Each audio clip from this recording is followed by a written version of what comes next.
ഈ ലോക ജീവിതം എത്ര ക്ഷണികമാണെന്ന് ലോകസംഭവങ്ങൾ നമ്മെ ഓർമ്മപ്പെടുത്തുന്നു.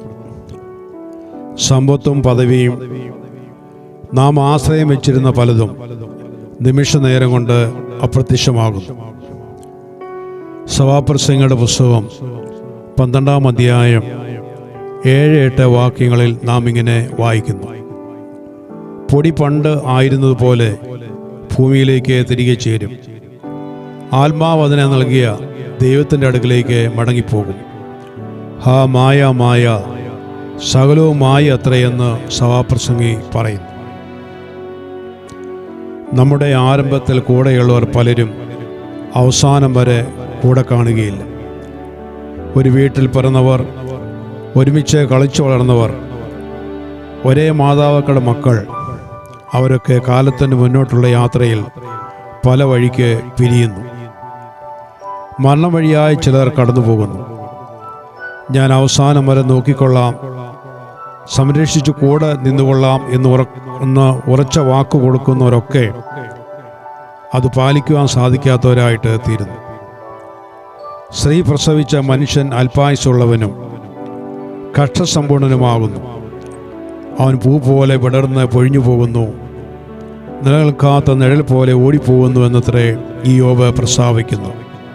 ഇയ്യോബിൻ്റെ പുസ്തകം 14-ാം അധ്യായം 1-2 വാക്യങ്ങൾ. മണ്ണിൽ നിന്ന് ഉത്ഭവിച്ച് മൺപുരയിൽ പാർത്ത് പുഴു പോലെ ചത്തുപോകുന്ന മനുഷ്യന് ഉറപ്പിൻ്റെയും സ്വാന്തനത്തിൻ്റെയും ശാശ്വതവാക്കുകൾ പറയുവാൻ ശേഷിയില്ല.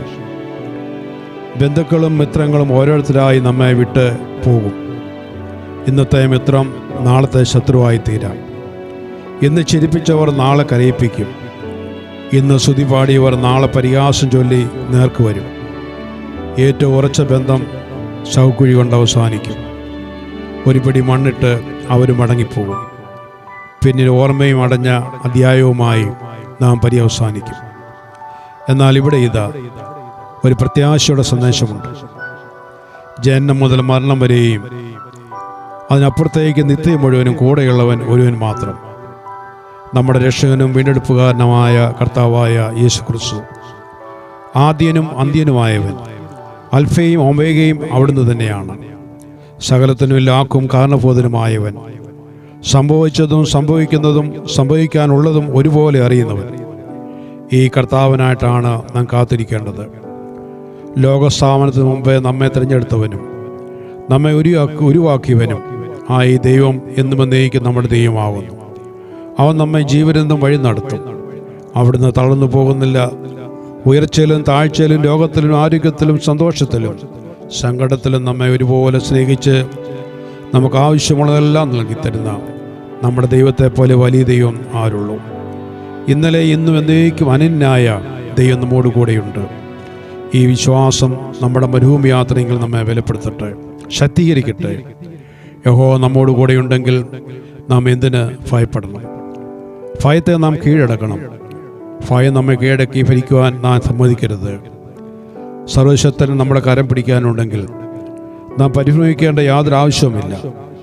ഇന്ന് കർത്താവിൻ്റെ കൂടെ ജീവിക്കുന്നുവെങ്കിൽ മരണത്തിനപ്പുറത്ത് നാം ഭാഗ്യകരമായ ദൈവാനുഗ്രഹം അനുഭവിക്കുന്നവരായിട്ട് തീരും. ശവക്കുഴിക്ക് അപ്പുറത്തേക്ക് ഈ ദൈവസ്നേഹം നമ്മെ കൂട്ടിക്കൊണ്ടു പോകുന്നു. നിത്യകാലം കർത്താവിൻ്റെ കൂടെ ഇരുന്ന് ആ ഭാഗ്യം അനുഭവിക്കാൻ നമുക്കിടയായിട്ട് തീരും. പ്രത്യാശയിൽ ഓരോ ദിവസവും ജീവിക്കുവാൻ ദൈവം നമുക്ക് കൃപ ചെയ്യുമാറാകട്ടെ.